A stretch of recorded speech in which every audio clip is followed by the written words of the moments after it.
Hello everybody, welcome to West Tigers Faithful's very special news bulletin.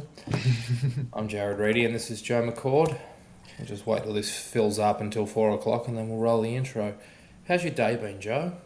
Really busy. I have a job. But we had to jump on this while we could because as you tell me, you've got some breaking news that I haven't even heard of yet, so it's going to be pretty interesting to hear from you live. Yes. What you got to say. Mate, it's not often that I get tidbits of information, but I feel like it's the right thing to do today, so... And have you checked that it hasn't broken elsewhere yet? Is it still an exclusive? I think it is. I think it is. All right, cool. This is a very exciting time. Chuck it up in the WTF as well if you haven't. Will do, mate. Yes. It's on X, posted to the forums. Let's see here. Oh, there's some chats going on already. Beautiful. I think. Lolo. Who's Lolo? Oh, somebody's probably laughing at the name of the stream. It's called Gone Galvin. Alright, the clock's about to tick over, and when the clock ticks over, I'll do the honours of hitting that song, and I'll see if I can pull it off without embarrassing myself this week. Go on, mate. We'll see. Can somebody do the New Year's Eve countdown? Nah, I don't know. We'd be running a risk because we don't know what time it's going to tick over. No, we don't. Oh, here we go. Here we go.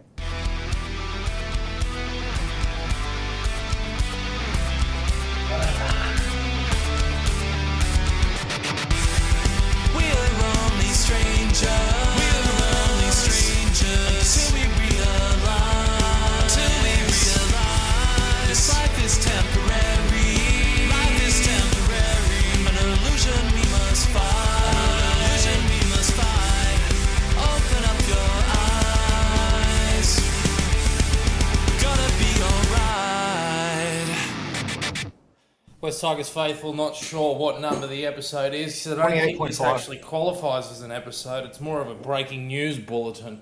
Joe McCord, how are you? Good, mate. I can't wait to hear what you've got to offer because you've given me insider tips before, but you've never had the guts to actually say them out loud. So I'm assuming it's going to be pretty shit, to be honest. Well, I was given the all clear to actually do it. I get a little bit here and there, but typically I try and keep things to a minimum. But cool. Couldn't help myself this time. Okay, so we may as well just dive straight in. As everybody knows, the Tigers fielded a $5.25 million offer over 5 years to Lachlan Galvin and his management. It was turned down last week, as everybody knows. That's only just come out today. Obviously, the Tigers have released a statement. Lockie's not going to be with us beyond 2026. But over the weekend, the Tigers began to pull some reins and some strings and do some delving and some deep diving and made contact with one man's management. That man is Daly Cherry Evans. I'm not saying that West Tigers are going to sign Daly Cherry Evans. Well done, Adam. Rulevsky, well done. I'm not saying that we are signing Daly Cherry Evans, but the West Tigers are hoping to swap Lachlan Galvin with Daly Cherry Evans. So to give you an idea,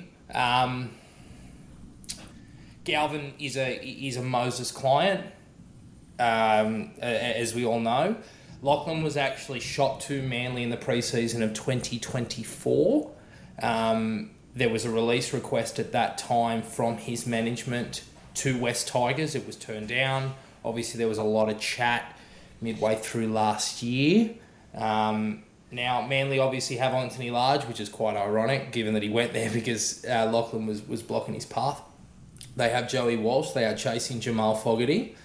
But the Tigers, while they have leverage, they're going to try and make it happen. Now, look, there's a lot to happen here. Obviously, whether or not both players want to go to their respective clubs, I'm sure that Galvin would have no issue going to an Isaac Moses McDonald's franchise. I'm not too sure whether or not, because obviously I think Daly wants to win a ring. It's whether or not he actually thinks that he can win a ring here. But we will see what happens. Where my Flynu? Matt, give me your thoughts. It's funny, hey, because like I was having a big conversation last night while you were like fucking out there on Pluto.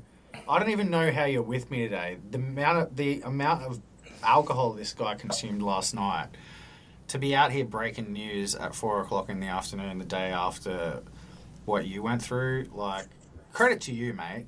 A lot of this. Isaac Moses, yeah, mate. Like, can we start a petition or something to like strong arm the clubs into getting this fuckwit out of the game? I think we are now the podcast that is ready for a petition. The West Tigers podcast, boys, did a phenomenal job ousting the boys, the board and the league. We might have to start a petition to. As I was going to say, out. As I was going to say, the timing of this is pretty weird because like it's coming off the back of like a game where he was really bad.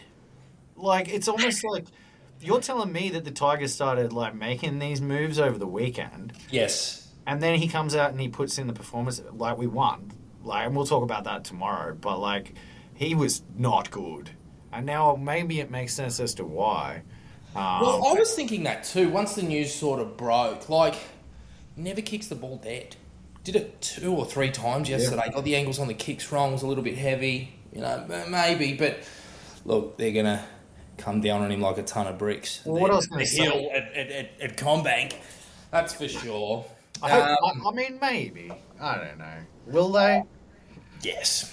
Do you don't recall James Tedesco, Aaron Woods? No, I mean, I don't think Teddy got too much of a boot. Did he? I don't know. Like, I wouldn't be surprised if Galvin and his agent pull him out of the team list this week. Because he's very interesting. All right, guys, I'm getting a couple of questions about Latu Fainu. Okay, so I don't have any inside information on Latu. What I will say is this. The fella has played 80 minutes twice in the last 2 years. Nice one, Cam. I love Latu. I think he's a wonderful, wonderful proposition. At 6 or 7 for us moving forward, partnering Jerome Luai at the scrum base. But I have to say this. Shane Richardson isn't here for the long haul. I've heard it multiple times. It was reiterated to me when I got this mail. The 4-year deal is how long he'll be here for. He wants a ring.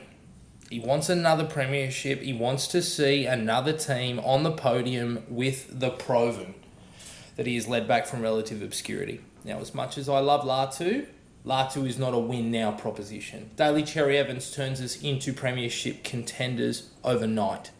And I know how much respect that Latu has for Daly Cherry Evans because he was his mentor coming through the grades at the Sea Eagles. For both Jerome Luai and Latu Fainu's development, I think it would be exceptional to see Daly come across for a couple of years. Your thoughts? Yep. Yeah, I mean, on the topic of Daly Cherry Evans at the West Tigers, it seems like a fairy tale to me. If it happens, it'll be one of the greatest days in the history of the West Tigers. Yeah, Murray, I wouldn't class Daly Cherry Evans as a dumb decision, mate. I think what Murray needs to probably understand is that like Lachlan Galvin is going to not be at the West Tigers from 2027. Probably, knowing the history of Isaac Moses in this club, probably not from 2026, maybe not even from next week. Like, that's, like, at this point in time, there's no certainty that Lachlan Galvin is going to be at the club beyond today.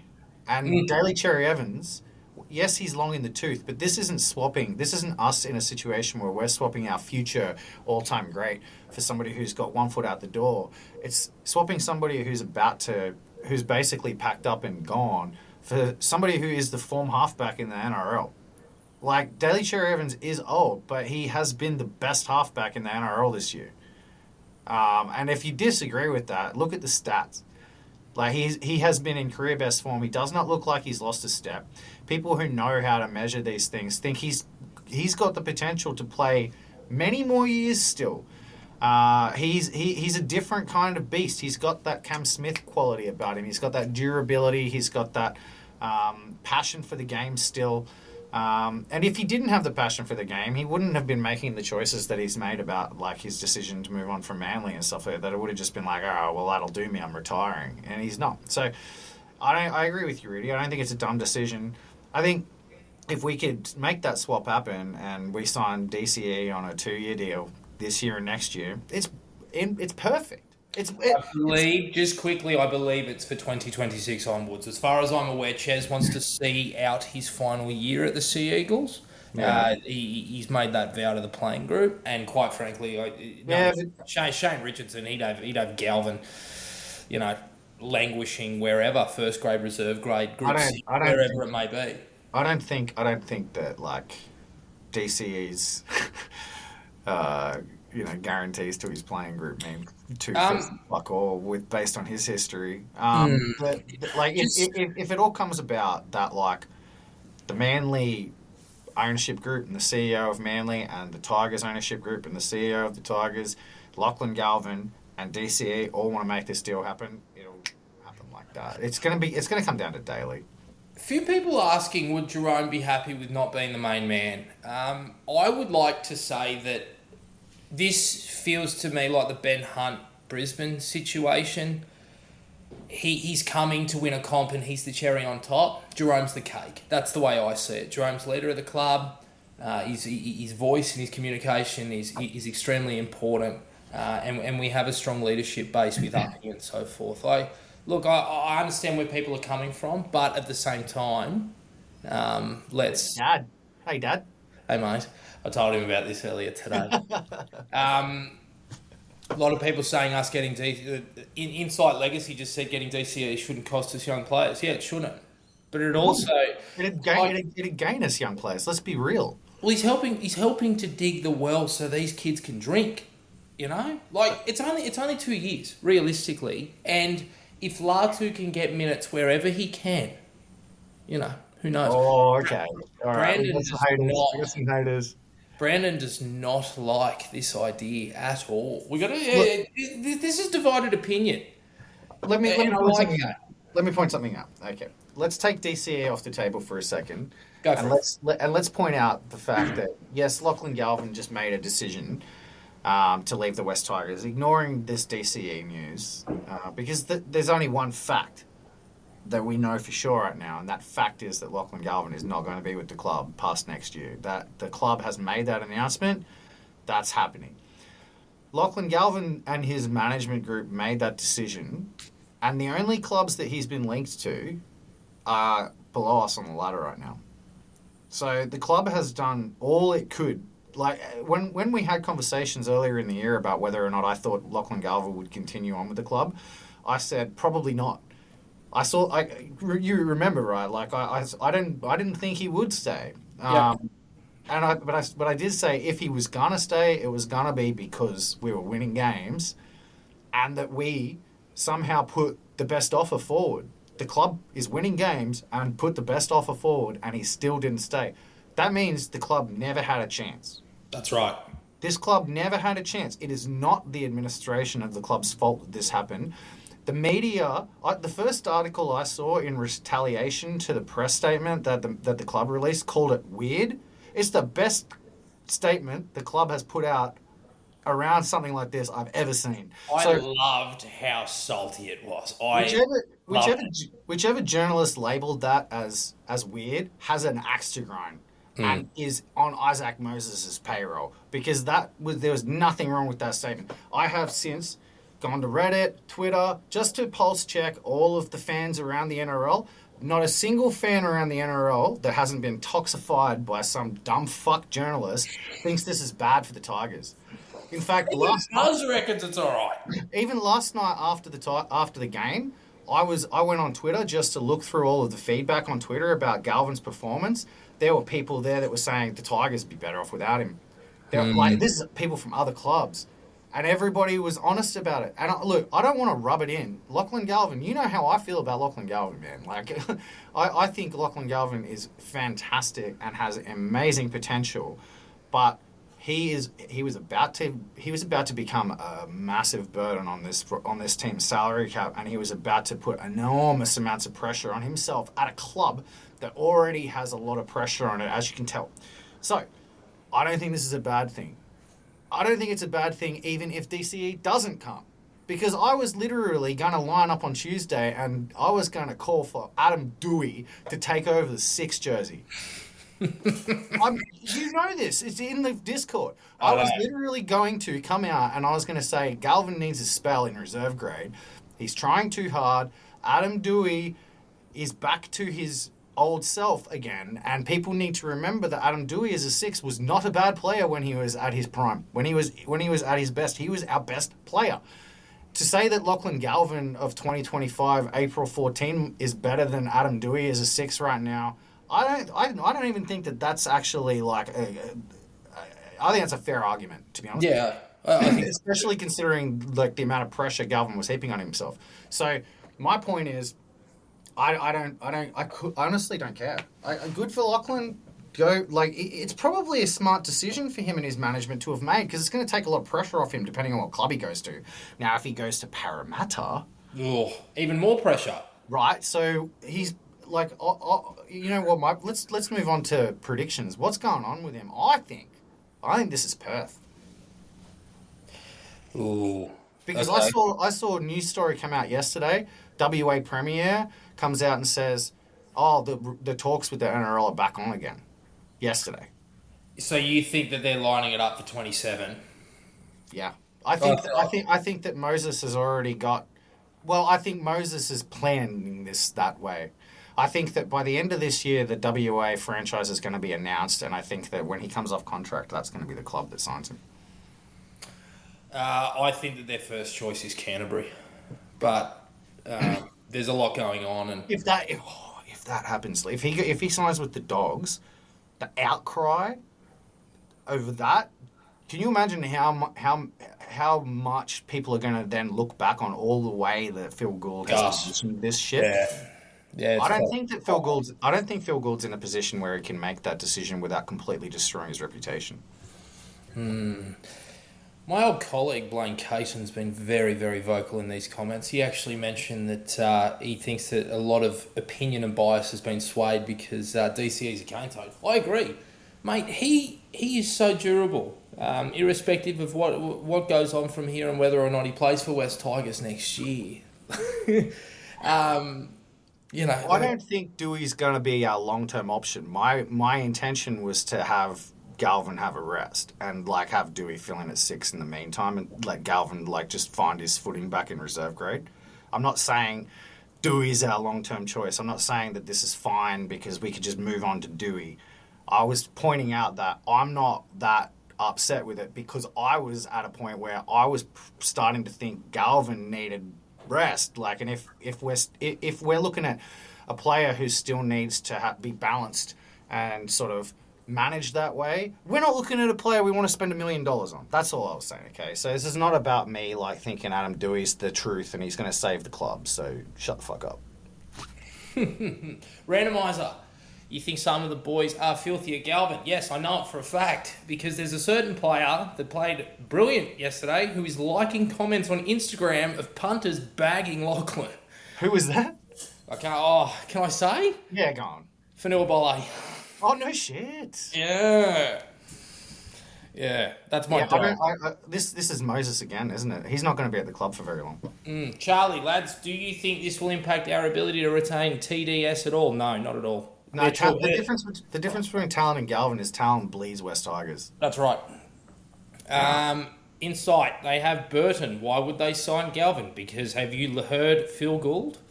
What else we got going on? I'll just put this one up here just to offset that previous insult. There we go. Thank you. Oh, thank you, John Wick. Nick says Galvin can suck a British broadcasting corporation. Nice. Hey, yes, Mitchell. This kid is 19 and he has the world's worst agent, and he's had his fucking head blown up by Phil Gould and Andrew Johns and all sorts of stuff. Spare a thought for him. I'm not going to come out here and bag Lachlan Galvin. I don't think Lachlan Galvin had much of a say in this. I think he was a passenger along this journey. Not completely, but I think that I don't see any reason to truly bag the kid. I'll just say it flatly. I think we got out of jail here, because I reckon if he accepted the deal, he would have put a fucking noose around his neck, and I reckon he would have put a noose around the club's neck, and it would have cost us the ability to build a more competitive roster with whether it's Latu Fainu, DCE. Has Jamal Fogarty finished signing off for Manly yet? I don't you know what I mean? That's why the Tigers have moved quickly. So, I mean, if Lachlan Galvin's heading to Manly now, Jamal Fogarty is would you rather have Jamal Fogarty 7, Jerome Luai as a 6? I would. No. The problem I've looked at with Lachlan Galvin and Jerome Luai as a 6 and 7 combination is that they both play sideways. Neither of them are game managers. Neither of them have good kicking games. Fogarty's exactly the sort of 7 that we would need. Yes, but just purely looking at age and big match experience, because we want to win. Aren't you big upping DCE as a signing? What do you mean age?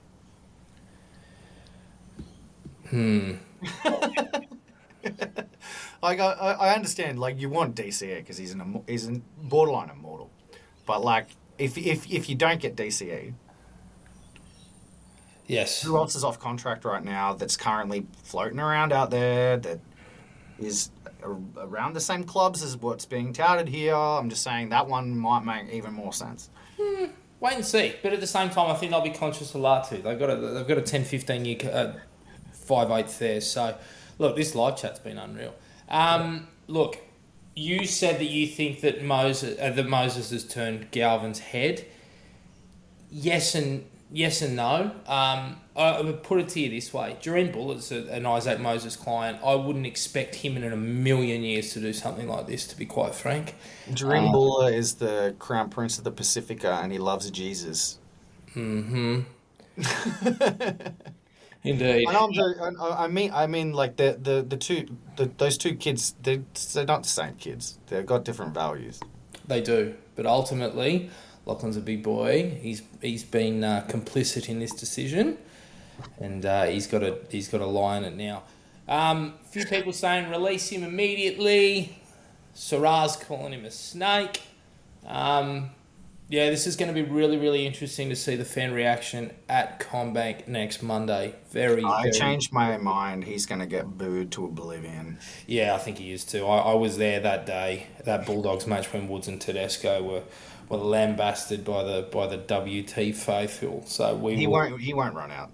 If what's going on in this chat is a reflection of what's going on in the rest of social media, and I haven't actually had that much of a look, that's gonna I don't even think the club will risk playing him. I agree. Because it's possible. Maybe your Dewey shout might get up, mate. I didn't mean to manifest that. Not like this. But I was there the day that the Tigers played the Eels. That was the first game Dylan Brown played after he made the announcement. He got booed a bit. Not as bad as what Galvin's about to call. I think, we'll sold out CommBank on Monday. I think it's going to happen. But look, I said it on X today. We can be really, really proud of our club. History's repeated itself from 10 years ago. We didn't want another Moses situation. Yes, we've lost an extremely talented player and a player that I wanted to keep. But we have strong leadership, great board, great chair, and we can be really, really proud in the manner of which we handled this. We went straight out on the attack. The statement was strong. It was clear. We won't be used as leverage for other clubs to prop up offers. We went in with our best offer, no more, no less, cards firmly on the table. And they didn't even have the respect for West Tigers to just sleep on it. They rejected it the moment they walked into that room. So, well, mate, they did it. Like I said before already, I think that the club did everything they could. And I think that I think we dodged a bullet. Like the West Tigers as a club, there's predictable things that happen to us, and like if we go out there and put $1 million in front of Lachlan Galvin and pick him every week in first grade at 6 without any kind of bringing him back and managing him, we're just repeating the same thing we did to Luke Brooks. Mm-hmm. Look how that ended up. I think that we've been saved from ourselves a little bit here. I don't feel like the club were in the wrong to try to keep him. I feel like they had no choice because he is good and he was going to get that at the market and what have you. I feel like that we really got lucky. And look, we've had many conversations already this year on both the podcast and offline about whether the gap between him and Latu Fainu is that great. And I think we both agree it's not that great. No. I threw out earlier the curveball that I don't think the gap between him and Dewey is that great. I know that somebody said that Dewey and Galvin are similar, and I agree. But Lachlan Galvin can't kick it to the moon and make a fullback drop the ball. He can't kick a 40-20. He can't kick a drop ball. Let's not forget the talent that this kid has.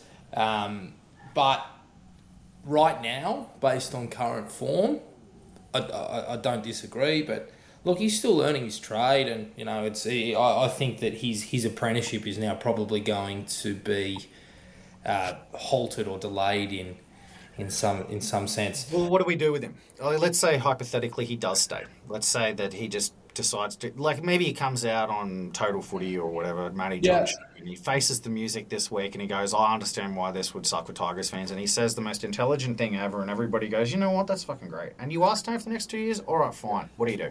Oh, well, I'm keeping him at 6 right now, okay? And you give Latu time to build his motor to play 80 at 6. No more of this halfback shit. Just play him at 6, outside falls, and get him match fit and sharp. He can create opportunities. The amount of try involvements he's had, within 300 or 400 minutes of reserve first grade is off the charts. But we need the kid to just look. Thumb injuries are bad luck, and his hammies are better now because he's carrying less weight. But in saying all of this, we need Latu to be fighting fit. We need him ready. Once that time comes, I would be moving Galvin likely to the bench. We can use him as a 14 in some sense. These comments are really distracting me. Playing through the middle, playing him on an edge. He can be halves cover. He can play in the centres. I wouldn't mind that at all. And likely at Jack Bird's expense. I feel like that's probably a fair thing to do. And when the right offer comes, we have to play hardball like the Melbourne Storm until a suitable offer comes in the form of a swap. He stays contracted to West Tigers. I've seen people, saying for them to do what Wayne Bennett did with Justin Hodges when he signed with Eastern Suburbs. I don't hate that. I don't think there's necessarily there's only one wrong answer, and that is playing Lachlan Galvin at 5/8 until the end of his contract tenure. I think that it is now time to diversify his role, prioritise and develop Latu, and go from there. And once again, if Daly Cherry Evans signs with the club for 2026, like I hope he is and the club is trying to do, then you run Latu on the bench, you give him minutes where you can, you give him the apprenticeship he deserves, and then he can actually come and he can walk into the number 6 jersey at 22, 23 years old when his body is ready for the week-to-week rigours of having back rowers run at you for 80 minutes. That's my take. I think your take's very measured, and I think it's very fair, but I wouldn't do one part of that because I would not play him in first grade at the West Tigers ever again, me personally. I wouldn't, because not necessarily because of him, although maybe. I'm not in the inner sanctum, so I don't know exactly what his vibe's been like or what it's about to be like. And there's maybe a lot to be said about people like the guy you mentioned before, liking comments on Instagram, slagging him off about how the players feel about him now. But after what Isaac Moses did with Mitchell Moses, history cannot repeat itself. I refuse to watch a football game. Nah, fuck it. I'm not going to watch the Tigers play if he plays again, because I am not going to put myself through the fucking experience that I remember feeling watching Mitchell Moses dog it on the field. Do you think Lachlan Galvin will do that? What makes you think he wouldn't? What's different about him versus Mitchell Moses? It's been the same fucking playbook. Hard to disagree. With the same agent. I heard that the saga last year and Lachlan having his name dragged through the mud took a massive, massive toll on his mental health. It really took a toll. This is 10 times bigger. This decision is final. Like, I wouldn't be surprised if you're right, if Moses gives him a buzz and says, look, do us a favour, just put him on ice this week or for the next few weeks or whatever it may be, or they bunker down for a release. I don't even think they have to. I think that this got made a lot easier by his performance yesterday, because I honestly feel like that they were within their rights to drop him. Like, I feel like that they were within there, especially with the fact that Naden came back and carved up New South Wales Cup. Excuse me while I let my dog out. Continue. Naden came back and carved up New South Wales Cup, and I know that this is a little bit of an adjacent thing, but he was having a blinder pre-season, carved up New South Wales Cup yesterday. He had the jump on Dewey, but we can't exactly not have Dewey on the side anyway, because we need his goal kicking. I think that they had a real opportunity, even if this didn't blow up today, I think they had a real opportunity to rest Galvin anyway, move Dewey to 6, and then bring Naden back into centre. Even with Skelton getting hurt, because they've got Luke Lalali'i, who is in equally good form and has not put a foot wrong this season yet, who will come straight into the side for Skelton. And I would pick Lalali'i over Naden as a left winger any day of the week right now, all things being equal. I have not seen Naden play a good game on the wing in NRL since last decade. So that being said, I don't think that it's even I don't think they need Moses to call him up and ask for a favour. I think that it's a no-brainer. I think if they select him, they got rocks in their head. Yeah, I'm just reading through this Chamis article, which very much reads like a Isaac Moses ghost-written article. All right, I think we need to invite Wok on camera so we can laugh at his ugly fucking face. How about that? Wok's a good man. Blaine said, I don't see Galvin doing the Luciano Moses route. I do agree, but I do think that this will take a toll on him and will affect his performances. If he is named all eyes on Team List Tuesday on this time tomorrow, if they name him, yeah, I'm not anticipating a great game from him. If I'm completely honest, I think it'll knock him around. I can't pick him. I think people are going to be surprised if Dewey plays 6, and I reckon people are going to be surprised how good he plays, to be honest. Well, let's just wait and see what happens. I wouldn't be surprised if, Lachlan Galvin's played his last game of first grade with the Tigers. So, for those of you who are not familiar with West Tigers faithful, we are one recovering alcoholic, one current alcoholic, that talk about the Tigers once a week. This was a one-off podcast. Tuesday, 5 p.m, every Tuesday. We review the week previous, we preview the week after, we run through pathways in every grade. Every grade. We had a win in every grade this weekend. Sydney Shield. Including Disability NRL. Yeah, Disability NRL, Sydney Shield, Ron Massey Cup, Jersey Flag, New South Wales Cup, NRL. We are going to review every single game. We do a deep dive. We'll give you an idea, some youngsters to put in your little black book. Don't worry about that. We don't review Sydney Shield. We do not review Sydney Shield or Ron Massey Cup. Or the Disability. I reviewed Ron Massey Cup this week because Tim Johansson scored a try and had 2 try assists, and he's the current mascot of the podcast. So we might do RMC. Far too good for that level is Timmy. Anywho, thank you so much for all being here. As a reminder for anybody that's coming late, the Tigers are pursuing a swap deal with the Manly Seagulls for Daly Cherry Evans starting season 2026. With that man, the villain, Lachlan Galvin, going the other way. He's turned heel, officially. Anywho, West Tigers faithful. Any parting words? No. I might stick around and just talk smack to these people commentating. I know you've got places to be. I'll hit the music. We'll do the outro. See you later. Thanks for joining us, everybody. Thanks for your passion. thanks for being West Tigers fans. I know you're all prepped and ready for such adventures because this is super par for the course for this club, unfortunately. Thanks for your time, guys, and hopefully we get a few return visitors. Cheers.